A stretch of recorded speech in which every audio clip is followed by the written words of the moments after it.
Bom dia, irmãos. A paz do Senhor Jesus. Quem vos fala é o presbítero Cláudio. Com esse vídeo, eu pretendo fazer uma introdução aos evangelhos, para mais tarde falar sobre o evangelho de Lucas, especificamente falando. Então, antes de começar essa aula, eu quero fazer uma oração e curvemos as nossas cabeças em reverência ao Senhor e oremos. Senhor, meu Deus, eterno Pai, mais uma vez te damos graças por este momento de falar a Tua palavra, de estudo, aprendizado, porque eu também aprendo.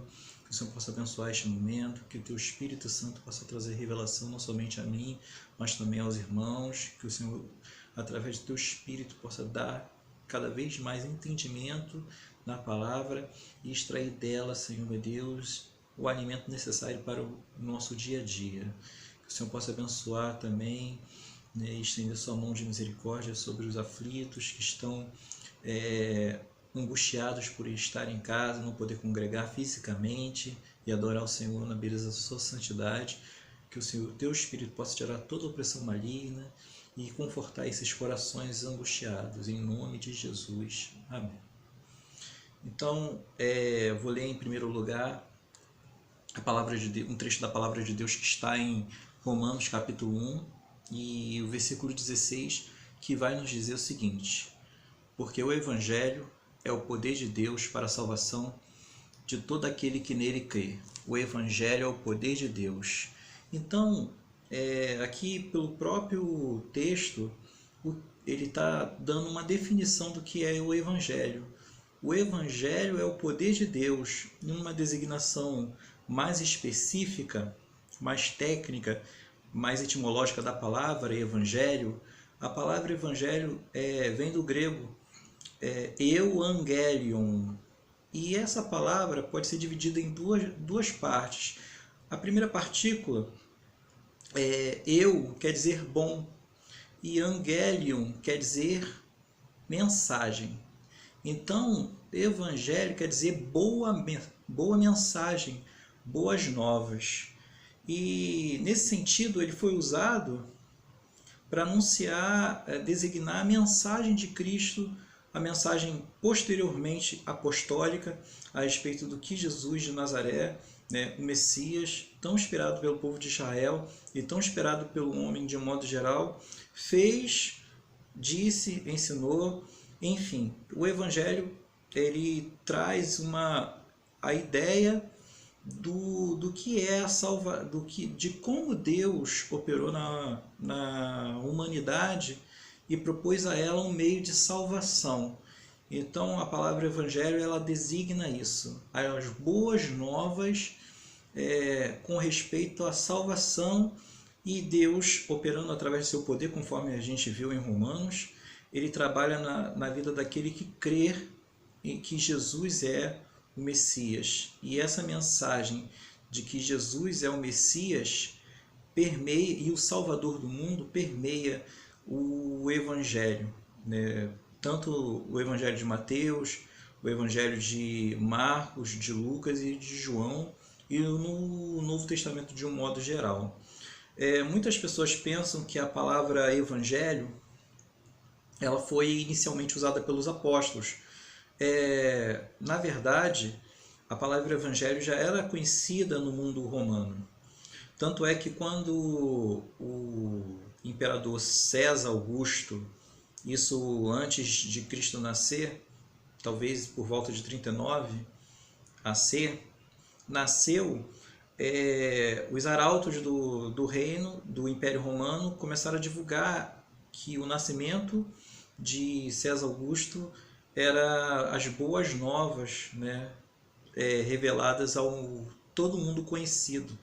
Então, tanto é que há um trecho que data da época de Jesus, a respeito da palavra evangelho, que vai dizer o seguinte, um texto, esse texto vai dizer justamente a respeito de César, do nascimento de César Augusto, ele vai dizer que este é o princípio do evangelho de César Augusto.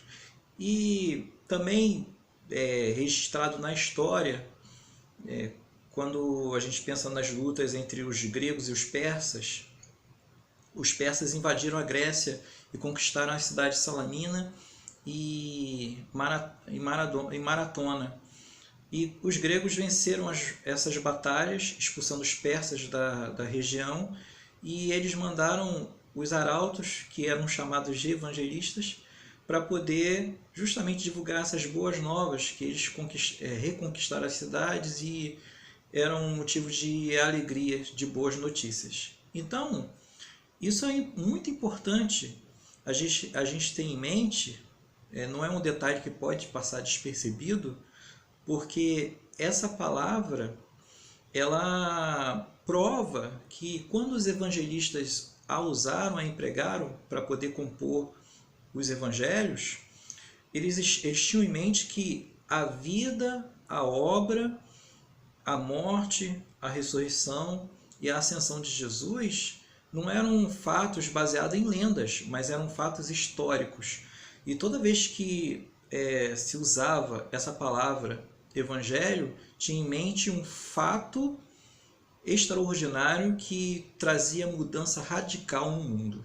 Então, o significado maior, né, da palavra evangelho é isso, são fatos que verdadeiramente aconteceram, e os apóstolos presenciaram as maravilhas, né, e jamais as consideraram como coisa de pouca coisa. Pelo contrário, tudo que aconteceu, tudo que foi ensinado por Cristo, os milagres que ele fez, foram considerados por eles um fato tão histórico como o nascimento de um imperador, como César Augusto. E a respeito dessa questão de quem escreveu os evangelhos e por que eles foram escritos. Quando a gente pensa na história da igreja, nós pensamos que o Novo Testamento já estava escrito, mas não. Foi um processo.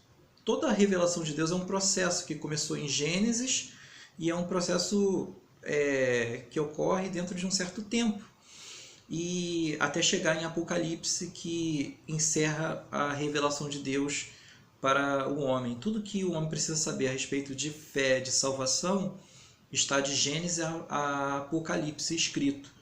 Então, por que o Evangelho foi escrito? Quem pensou nisso? Então, a palavra, na época apostólica, logo um pouco depois que o Senhor Jesus foi assunto ao céu, ressuscitou, permaneceu algum tempo com os apóstolos, os reuniu e deu as últimas instruções durante 40 dias e foi assunto ao céu. Isso você pode conferir em Atos capítulo 1 e capítulo 2. O teor da mensagem apostólica era estritamente oral. Os apóstolos, eles pregavam, as pessoas, os irmãos se convertiam e a igreja era composta, né? Perseverava na doutrina, e tudo isso era feito de forma oral. Muitas vezes também, claro, sob a inspiração do Espírito Santo, né? Porque as palavras vinham dele. E o que acontece? A pregação era muitas vezes feita diante de autoridades. Uma prova disso é o que está escrito lá no capítulo 4 de Atos dos Apóstolos, a partir do versículo 10. Pedro vai dizer diante das autoridades de Israel que aquele Jesus que vocês prenderam e o crucificaram, né, Deus o ressuscitou dos mortos, e todo Israel deveria saber disso. Então, era basicamente oral. Quando as testemunhas que viram todos os fatos começaram a ser espalhadas pelo mundo, além do fato de muitos irem morrendo com o passar do tempo, houve a necessidade de colocar por escrito os ensinos, né, do Senhor, e toda a pregação que era feita através deles, dos apóstolos. E eles pensaram nisso sob a influência do Espírito Santo. Aliás, o próprio Senhor já tinha recomendado que o ensinamento deveria ser a base da pregação, né, da feitura de discípulos pelo mundo. Né? Era uma recomendação. Então, nesse caso, e somando o fato de os que se convertiam à medida da pregação do Evangelho ter mais curiosidade a respeito de Jesus, houve a necessidade de ter um registro, né, com a sua vida, falando das obras que ele fez e falando também da sua morte e da sua ressurreição.